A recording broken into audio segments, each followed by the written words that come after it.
Hello, everybody, and welcome to my last Lunch and Learn series. I am Helen Panos, Dynamis Learning. It's a K through 12 tutoring, SAT, ACT prep company, and executive functioning. Yes, this is my last one. I am cutting this year off in July because there's so much going on in August. As we know, it's back to school time, August 3rd. They're starting early in the metro Atlanta area.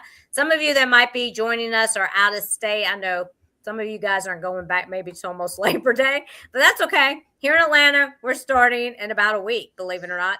So I have Alexa Walker with me today, and we're going to talk about parenting under pressure. This is a good time to talk about that, right? Yep. Understanding your nervous system. So welcome, Alexa. How are you doing? Hey, Helen. I'm so excited to be here, and I'm doing great. And yeah, you're talking about school starting next week. I'm going... Yeah, you got kids too, right? Or one child? Two. I have a 2 and a 4-year-old. Yep. Yeah. So parents, we all know how you're feeling right about now, or it's getting ready to hit you if it hasn't already.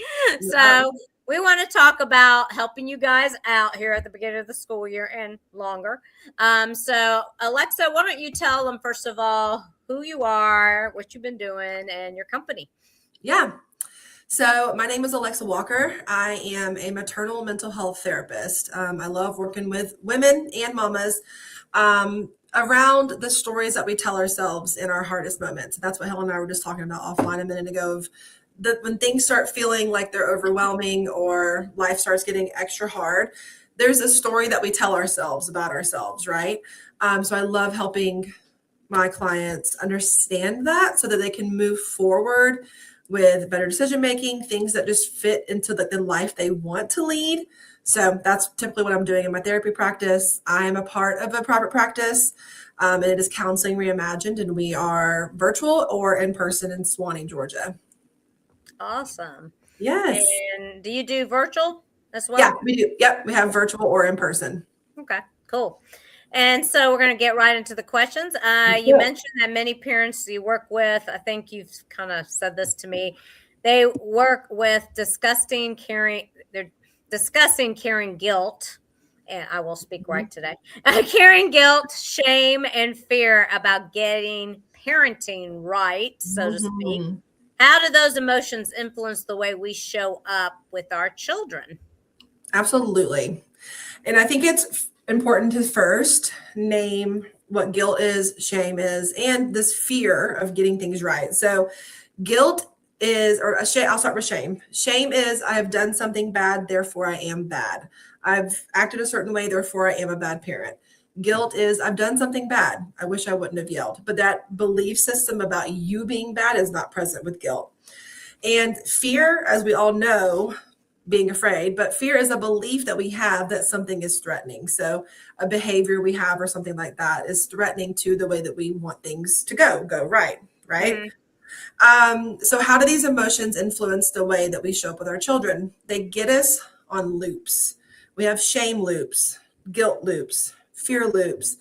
And kind of like I just mentioned, if we do something, we're like, oh my gosh, I hate that I yelled this morning, and we drop our kids off at school, then maybe we just carry it all day, and then we can pick our kids back up and we try to make up for it, or we overcompensate, or we do the reverse. We shut down, whatever our choices are, but we're just keeping ourselves on these loops. If we're able to break ourselves from those behaviors, identify the behaviors versus what's keeping us on the loop, what behaviors we're doing, we're able to just show up more authentically, and be like, yeah, I messed up and I wish I didn't, or this happened. My kid's having a hard time with school and that's what they call Helen. That's breaking the loop. They call Helen. Yeah. But instead of saying in the same homework pattern, right? Like you break the loop. Right. And so that's it. It's just understanding my emotions are influencing the way I'm showing up, and how do I want to change that is super, very, very important. It's very, very high level, but very important. Cool. Yeah. I tell you what, yes, that's what when they call us, is they're in a loop. Yeah. And that is the powerful point, right? Because they're like, okay, you've had a moment of clarity, like something's got to change. Right. And so the closer, the more you can make that, all the things that happen before you call Helen, all the things that happen before you call me, if you can make that smaller and just go to the action, life's going to be a little bit easier. Yeah, cool. So you mentioned that while parenting is hard, certain moments seem to hit us harder than others. Why do certain behaviors from our children seem to hit a nerve more than others? Yes. This kind of this all my questions, all the questions we're talking about today kind of feed into one another a little bit. But what interests me the most is not the behavior itself, but the internal dialogue that the behavior activates us in us as parents. Um, Trouble with homework, not wanting to get up for school, sports, not wanting to go to sports practice, talking back, whatever it is, that's a behavior. Mm-hmm. If you look at just the behavior, you can see, yeah, my kid talked back, but we don't do that. And that's human nature. We have developed brains, but we hear this, oh, my kid talked back. That's so disrespectful.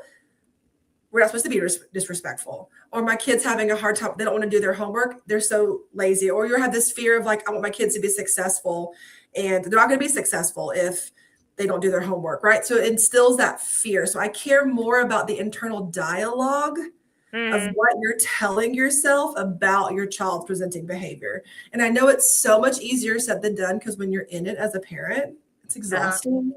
Yeah. You want everyone to be cared for and loved for. However, can you start separating those things? Okay, they're doing a thing. What am I getting out of it? What's the messaging I'm receiving? And then start from there. Mm-hmm. Yeah. Great. Yep. It's hard sometimes when you're in on something to Oh, really see the situation. That's why it's best to talk to someone like Alexa, because yes. I mean, I was in a marriage before, right? And not this current one, but you just can't see things. You're so into the No, situation or whatever, and that goes for kids too. So 100%. what's that? I said 100%. And I'm a parent, and you're talking, like, you're hearing from me in a vacuum on a conversation, right? Like, I can't even see my stuff all the time. So it's important to have people that can see it for you sometimes. Yeah, from the outside. Yeah. Yep. If there was one mindset shift you wish every parent could make to reduce stress, that's about right now, and create more connection at home, what would that be? Going into this school year, I want to challenge you to stop judging the success of your day based on your child's behavior for that day, Mm, and start judging success of that day versus how you showed up, regardless of your child's behavior. Because when we give our child, if we give the success of our day to, oh, well, they had a tantrum, so it was a terrible day. And believe me, hello, I'm a parent. I know I'm speaking from like this vacuum of this moment. But hmm if you can shift yourself to be like, they had a tantrum, or they didn't want to do this thing or whatever, but I stayed calm, or I did a coping skill, or I was able to sit down on their level and say, hey, I love you, and give compassion. Like, if I can start judging my success off how I showed up, it's just going hmm to feel so much better. And it takes us back to question one of gets us off that loop, Right. right? Yeah. Yeah, Cool. Well, so how can they reach you? People, parents, and anybody absolutely. listening here. Yeah. So you can, if you want to set up a 15-minute consultation call about therapy, I am taking new clients, and you can email me at alexa@counselingreimagined.com and just say, I want to have a consult call. Let's see if we're a good fit. And we can do that. And if you just want to follow along, I document a lot of my therapy thoughts and things like that on my Instagram. And that is Alexa Galloway Walker, at Alexa Galloway Walker on Instagram. Okay, cool. Well, Yeah. thank you very much. I know Alexa's going to be on our podcast season 16 coming up here in the fall. So be on the lookout on our YouTube channel for that, and on Spotify for the audio.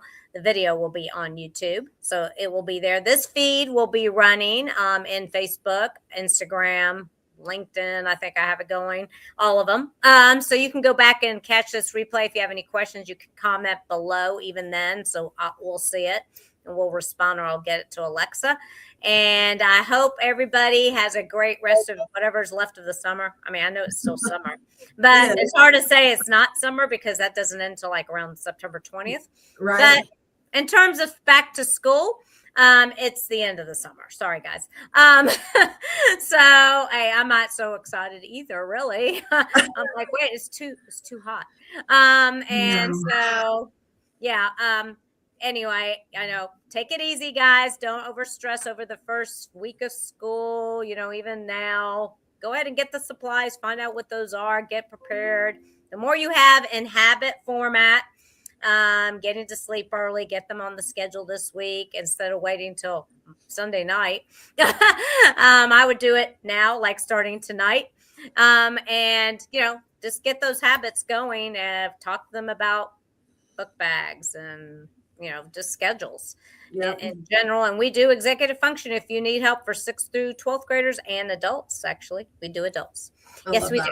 So everyone, I hope you have a great rest of your week, and we'll see you again soon. I'll be popping on and off doing some Facebook Lives in August.